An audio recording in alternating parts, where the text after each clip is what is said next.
Assembly నియోజకవర్గ పునరుద్ధ bill, అదేవిధంగా కేంద్రపాలిత ప్రాంతాల్లో నియోజకవర్గ పునరుద్ధ బిల్లును ప్రవేశపెడతా ఉన్నది. అదేవిధంగా మహిళా రిజర్వేషన్ బిల్లు కూడా ప్రవేశపెడతా ఉంది. నారీ శక్తి వందనం బిల్లును మేము స్వాగతిస్తా ఉన్నాం. కానీ ఈ నాశక్తి వందనం బిల్లులో మరి ఎస్సీ ఎస్టీ ఓబీసీల పరిస్థితి ఏందో, వాళ్ళ స్థానాలు ఏందో తెలియాలని స్పష్టంగా చెప్తాను. నేను అడుగుతా ఉన్నాం నరేంద్ర మోడీ గారిని, మరి ఈ దేశంలో మీరే అన్నారు 2027 వరకు జనగణన తర్వాత మరి లెక్కలు బయటపెట్టి ఆ లెక్కల తర్వాత పునర్విభజన డిలిమిషన్ కమిషన్ చేస్తాము. ఆ కమిషన్ అనేది విభజన చేస్తుంది. డిలిమిషన్ అయిన తర్వాతనే మీరు మహిళా బిల్లును మరి రిజర్వ్ తీసుకొస్తామని చెప్పడం జరిగింది. మరి ఈ రోజు ఈ దేశ ప్రజలకు మీరు ఏం చెప్తూ స్పష్టంగా చెప్పాలి. ఎందుకంటే గతంలో మీరు మహిళా బిల్లుని 2023 సెప్టెంబర్ 20 తారీఖుని మీరు ఆమోదించారు. మరి ఆ రోజు ఆర్టికల్ 334A ను సవరించి ఈ బిల్లు పెడతారింది. ఆ బిల్లును స్పష్టంగా చెప్పారు.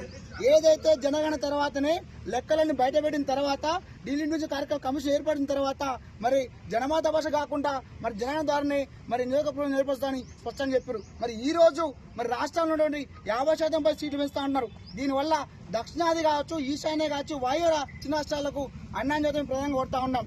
మహిళా బిల్లు ఏదైతే ఉందో జనగణన తర్వాతనే 2027 మార్చి జనగణన తర్వాతనే మీరు ప్రవేశపెట్టాలి. మేము ఈ బిల్లును స్వాగతిస్తా ఉన్నాం. అదేవిధంగా ఈ దేశంలో ఉన్నటువంటి ఎస్సీ ఎస్టీ ఓబీసీలకు మహిళా 30% బిల్లు మరొక స్థానాలు ఏందో స్పష్టంగా తెలియజేయాలని కోరుతా ఉన్నాం. అదేవిధంగా రాజ్యాంగ సవరణ బిల్లు ఇది. ఈ రాజ్యాంగ సవరణ బిల్లుకు మరి 2/3 వంతు మెజార్టీ కావాలి. మరి అసెంబ్లీలో లోక్సభలో 500 మరి లోక్సభ సభ్యులు ఉన్నారు.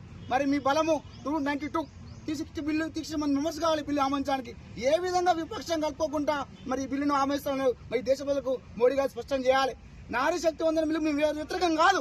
ఈ బిల్లులో ఈ రిజర్వేషన్ లో మన ఆనాడు అంబేద్కర్ గారు ఎప్పుడో 1947లో 1950 జవహర్లాల్ నెహ్రూ గారు హిందూ కోడ్ బిల్లు పెడితే దాన్ని వ్యతిరేకించి తర్వాత మహిళలకు కూడా వివక్షత గురవుతున్నారు. సామాజికంగా, ఆర్థికంగా, రాజకీయంగా మహిళలు కూడా సమాన హక్కు కావాలని ఆనాడు అంబేద్కర్ బిల్లు పెడితే మరి వ్యతిరేకించిన వీరు మరి ఇదే బిల్లు మరి 1996 యూపీఏ గవర్నమెంట్ లో మరి దేవగౌడ ప్రధానమంత్రి ఉన్నప్పుడు ప్రవేశపెట్టారు. మరి ఆ రోజు రాజ్యసభలో ఆమోదం పొందింది, లోక్సభలో మరి వీగిపోయింది.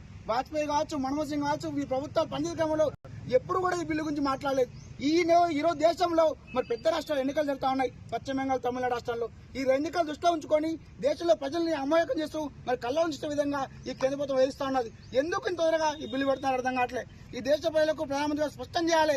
రాష్ట్రాలలో ఎన్నికలు జరుగుతున్న సందర్భంలో అనుకోకుండా మీరే చెప్పారు స్పష్టంగా 2027 మార్చి 20 జనగణన పూర్తవుతుంది. ఆ తర్వాతనే ఈ పక్క చెప్పారు. మరి ఎందుకు తొందరగా చెప్తారో చెప్పాలి. దీనివల్ల రాజ్యాంగానికి మీరు గండి కొట్టే విధంగా, ప్రజల్లో అలకొనే విధంగా మీరు కేంద్ర ప్రభుత్వం వహిస్తా ఉన్నది. మేము ఒకటే చెప్తున్నాము, ఉస్మానియా యూనివర్సిటీ విద్యార్థులుగా మరి ఒకటే ప్రధాన డిమాండ్ ఏదైతే మహిళా బిల్లులో మేము సాధిస్తూ ఎస్సీ ఎస్టీలకు ఓబీసీలకు ప్రధానమైన పీఠాలను కొడతాను. ఈ రోజు దేశంలో ఓబీసీలకు మహిళలకు రిజర్వేషన్ పరిస్థితి ఏర్పడతా ఉన్నది. తెలంగాణ బిల్లు ఏదైతే పెట్టిందో బీసీ బిల్లు రిజర్వేషన్ బిల్లును చట్టసభలో ఆమోదించే మీరు ఆమోదిస్తే మరి బిల్లును కూడా ఆమోదిస్తే మహిళలకు కూడా స్థానం చెప్తుంది. ముఖ్యంగా మహిళా మండలకు రాజకీయంగా, ఆర్థికంగా, సామాజిక ప్రాతినిధ్యాన్ని మేము కోరుతా ఉన్నాము, స్వాగతిస్తా ఉన్నాము. కేంద్ర ప్రభుత్వాన్ని ఒకటే డిమాండ్ చేస్తా ఉన్నాం, ఎస్సీ ఎస్టీ ఓబీసీలకు మహిళా బిల్లులో స్థానం కల్పించిన తర్వాతనే మీరు బిల్లు ఆమోదించాలి.